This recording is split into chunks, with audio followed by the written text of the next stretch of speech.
opportunities, the stuff that we do every single day. So while I am teaching, Akil will be trading. And while Akil is teaching, I will be trading.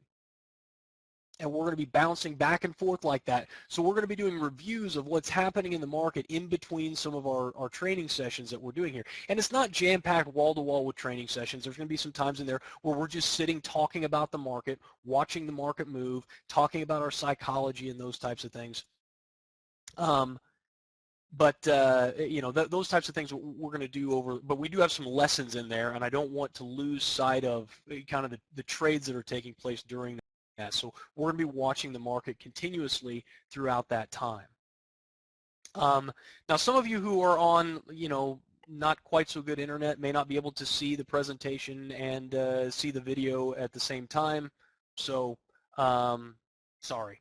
I've been testing this for over a month with my private client group with hundreds of people, and it works fine. So the issue is not on this end. But I'm going to start out today with a very, very simple question for you guys. Okay? The question is simply, what is your dream? Okay? This is why I want you to have the pen and paper, and I want you to write it down. All right? For some of you, the dream may be to become a full-time trader, to make this your profession, either to trade for yourself or to go to work for a prop firm or on a bank desk somewhere. I just had a conversation with one of the traders from my private client group. He sent me a very, very nice email. He said, hey, I'm leaving the private client group. I just want you to know it's nothing to do with the private client group. It's just I have been accepted into a trainee program at a hedge fund. My trading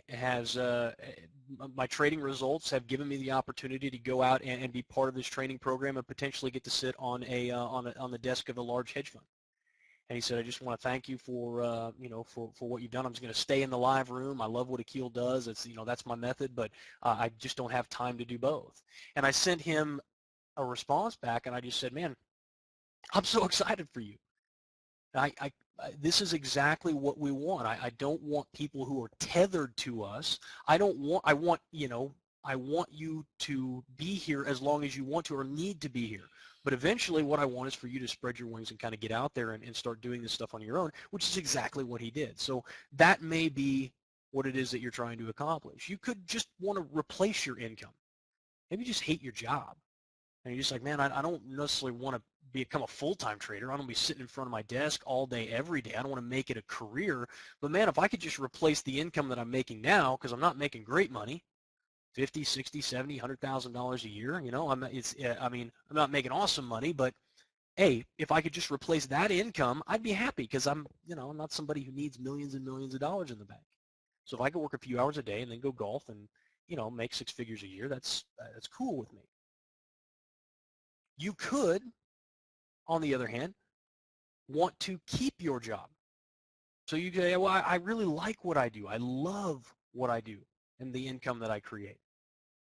But what I'd like to do is I'd like to be able to make a little bit more money because, I work in social services, or I have a client who's a pastor who does missionary work in Okinawa, which I spent some time in Okinawa, as you'll find out later.